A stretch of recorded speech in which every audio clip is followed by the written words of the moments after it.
반갑습니다. 대창서의 법지입니다. 대창은 대원사의 대와 창문의 창의 약칭이고 대창서의 서는 일반 스토리의 서입니다. 오늘은 대원사의 대창서 스토리로 기도와 망부석, 기도와 망부석에 관하여 한 말씀 공유해 볼까 합니다. 개념부터 살펴보면은 기도는 빌기자 빌도자, 빌고 또 비는 것, 소원을 부처님 전에 빌고 또 비는 것을 기도라 그럽니다. 망부석은 바라볼 망자, 지아비부자, 돌석자, 지아비를 바라보다가 지아비가 돌아오기만을 기다리다가 돌이 된 것을 이제 망부석이라 그러죠. 어떤 여인이 자기 남편이 돌아오기를 기다리다가 돌이 됐다는 전설의 이야기죠. 이것을 이제 망부석이라 그러죠. 이 망부석은 우리가 무덤가에도 망부석이 있죠. 무덤가의 망부석은 신화의 모습으로 충신의 모습으로 돌을 가지고 새겨서 세워둡니다. 그러니까 무덤 지킴이가 되겠죠. 그렇지만 망부석에서 포인트를 본다면은 기다림이라고 봐야 되겠죠. 무덤가의 망부석을 한번 연결시켜 보면은 돌아가신 조상님이 한생하기를 기다린다, 살아서 돌아오기를 기다린다 라고 한번 생각도 해봅니다. 정철아 다 기도 많이 올렸었지요. 기도 다 열심히 합니다. 이 기도라는 것이 열심히 하기는 하는데 기도를 하는 데 있어서는 요령이 좀 필요합니다. 그 요령은 제가 말씀을 드렸죠. 관세음보살 기도를 하면은 그저 관세음보살만 부르면 됩니다. 부르면서 자기가 부르고 자기 귀로 들으면 됩니다. 마음으로 불러도 마음으로 듣고, 소리를 내서 부르면 귀로 듣고, 그죠? 눈으로 보면은 눈으로 보는 대로 자기가 받아가지고, 이제 자기가 그저 부르면서 자기 귀로 들으면 됩니다. 자기 마음으로 들으면 됩니다. 이렇게 그저 하는 것이 기도의 요령입니다. 그 다음에 이제 망부석을 제가 말씀을 드렸으니까 이 망부석은 기도의 원리에 한번 비유를 해봅니다. 기도가 어떻게 이루어질까? 관세음보살을 계속 부르면은 소원이 성취되는데 망부석으로 이제 비유를 해봅니다. 왜냐하면 관세음보살님은 내가 기도를 성취할 수 있는 열쇠죠. 관세음보살님을 통해서 내가 소원이 성취되니까.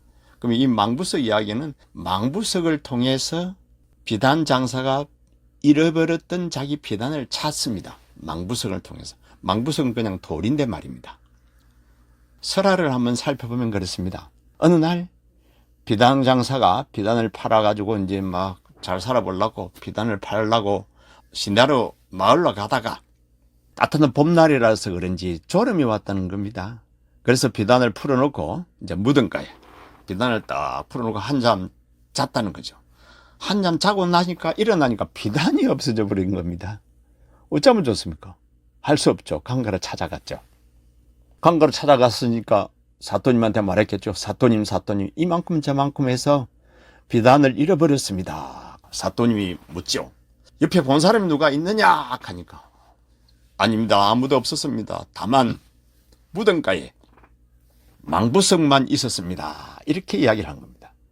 그러니까 내뜸 사또 가라사대 그러면 그 망부석을 잡아오너라 그죠. 그러니까 이봐라 망부석을 잡아오너라 그래서 그러니까 강가의 나졸들이 이제 망부석을 잡아간 거죠. 망부석이 돌이니까 돌을 박아갔겠죠. 박아가지고 뭐 하는가 이렇게 생각했더니만 소문을 냅니다. 내일 이 망부석의 재판이 있다. 망부석 재판을 하는 이유는 뭡니까? 비단을 찾기 위해서 망부석을 재판한다는 겁니다. 돌덩어리를 재판한다는 겁니다. 그러니까 구경꾼이 많이 모여야 되겠죠. 구경꾼이 많이 모인다. 구경꾼이 많이 모였는 그 자리에서 사또가 이야기하죠. 내놈 망부석 본대로 일러라.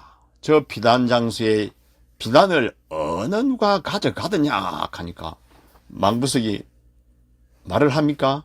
말을 안 하니까 사또 가라사대 이봐라, 저 망부석을 3개 쳐라. 그렇게 해서 망부석을 막 때리는 겁니다.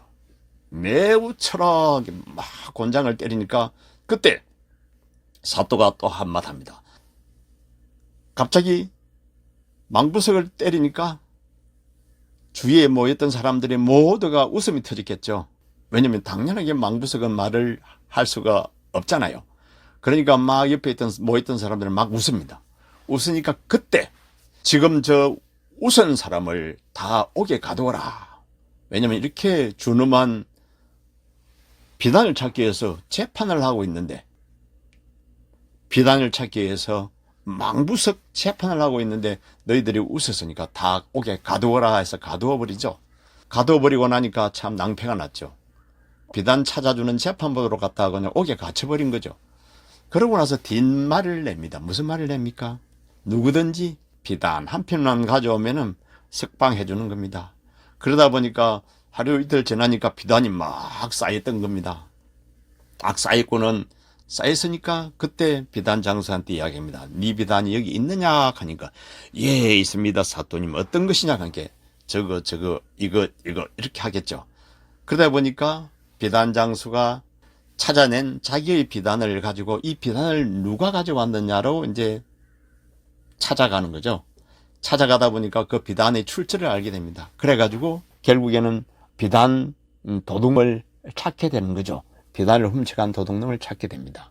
여기에서 이 사실은 오하이지만서도 우리는 비단 장수가 잃어버린 그 비단을 찾는데 필요한 것이 뭐냐 하면은 바로 망부석이었습니다. 망부석이 비단을 찾아주는 열쇠죠. 열쇠택이었죠. 도구택이었죠. 우리가 소원을 성취하는데도 열쇠가 있어야 됩니다. 하나의 열쇠가 있어야 되는데 그 열쇠가 간센보살님이라는 거죠. 간센보살님이라는 열쇠를 통해서 우리가 소원을 성취한다는 거죠. 사실은 간센보살님은 열쇠는 아닌데 간센보살만 죽으라고 부르면은 우리 소원이 성취된다는 것. 비단 장수가 비단을 잃어버렸는데 비단을 잃어버린 데 있어서 망부석만 가져와가지고 망부석을 통해서 비단을 찾았듯이 간센보살님을 통해서 소원을 성취하는 것을 이제 기도의 원리라고 한번 생각을 해봤습니다. 오늘 소생과 같이 기도와 망부석 같이 한 인연으로 정초 동안 열심히 기도해서 한 해가 다 편안하시고 소원 성취하고 건강하고 또 건강하시길 축원드립니다. 성불하십시오.